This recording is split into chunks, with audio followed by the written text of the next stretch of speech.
Então, nono, aqui tá a proposta de redação de 2019. Tá vendo essa configuração estética? É padrão, tá? O Enem faz dessa lógica. Colocam textos motivadores, tá vendo? Aqui tem 1, 2, 3, 4.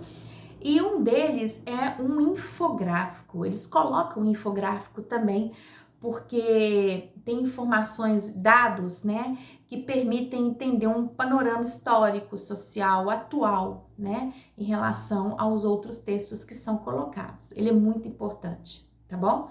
E sempre começa desse jeito a proposta de redação que vem embaixo aí, tá vendo? Ó?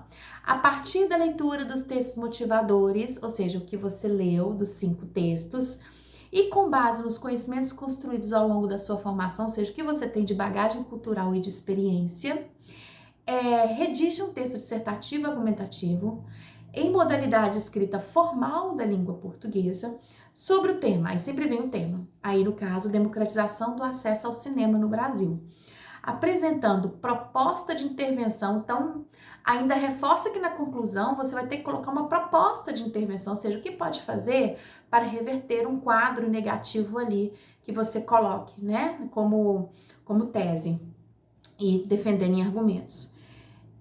Então, essa proposta de intervenção tem que respeitar os direitos humanos, tá? É a mesma coisa de falar sobre a pena de morte. A justificativa, tem que ter pena de morte porque tem que eliminar as pessoas consideradas ruins, tá vendo? Além de ser uma marginalização, uma definição preconceituosa, você fere os direitos humanos falando que tem que matar para resolver, tá? Então isso aí não se faz, você constrói de outra forma, se você é a favor de uma pena de morte, mas não levando em consideração de que tem que eliminar para resolver, tá? Eliminar pessoas para resolver. É nessa pegada aí os direitos humanos, tá? Que não pode ferir. Selecione, organize, relacione. Quer dizer que você tem que usar desembestado tudo que tá nos textos motivadores, não. Eles são motivadores, para motivá-lo a escrever, tá? De forma coerente e coesa, argumentos e fatos para a defesa do seu ponto de vista, tá bom? Então, essa é a proposta de redação. Eu tenho aqui, então, um exemplo para vocês. Vou ler, tá? Essa é a introdução da redação que eu coletei nesse site, a redação online. Tirou nota 1000, ok? Teve nenhum problema. Ainda em preto e branco, o cinema mudo de Charles Chaplin apoiava-se no bom humor para mostrar aos seus espectadores os processos de industrialização e os modelos trabalhistas vigentes na época. A partir da óptica desse artista, o cinema deve ser reconhecido como uma ferramenta capaz de trazer aos cidadãos a possibilidade de adquirir, por meio da arte, conhecimento sobre a realidade, a história e a cultura. No entanto, mesmo diante de tal importância, o acesso às salas de reprodução ainda não foi democratizado no Brasil, tanto pela negligência do governo, quanto pela má distribuição das salas. Então vamos lá, vamos ver de uma forma recortada a microestrutura dessa introdução. Na primeira frase, ainda em preto e branco, até vigentes na época, o candidato optou por tópico frasal por alusão histórica, perceberam? Ele fez uma menção ao cinema mudo Charles Chaplin, né? Então, quer dizer que ele demonstra para o avaliador ter bagagem cultural, conhecimentos que vão além do que está no texto nos textos motivadores. Essa informação não está em nenhum dos 5 textos ali da proposta do Enem, tá? Então, é um conhecimento prévio do aluno, é uma bagagem cultural que ele prova ter, né? Fundamental. A alusão histórica é muito importante, gente. Relacionar os elementos do tema com os contextos históricos, tá? Bom, aí ele desenvolve, ele começa com esse tópico frasal, ainda não se posicionou, ele coloca uma alusão histórica, uma referência histórica, tá? Para começar.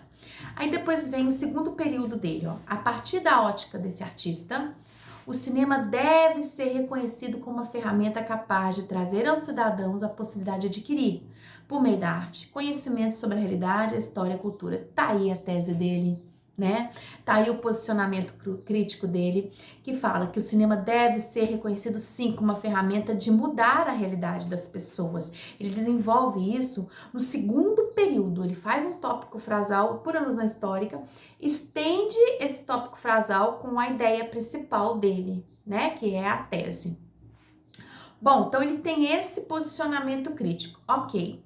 Aí vem no entanto, ou seja, o porém, mas... Tem coisa que vai contra, tá vendo? Ele vai adicionar algo que tá indo contra ao que se deve acontecer.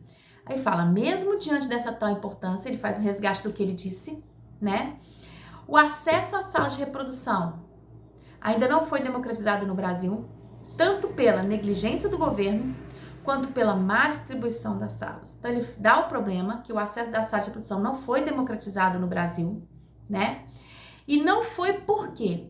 Tanto pela negligência do governo, tanto pela distribuição péssima que existem das salas no Brasil, tá? Então tá falando aqui que não tem democratização de acesso, né? As salas para passar os filmes não são da mesma oportunidade em todas as regiões do Brasil e dentro das regiões e nas micro-regiões, né? Interior, região urbana.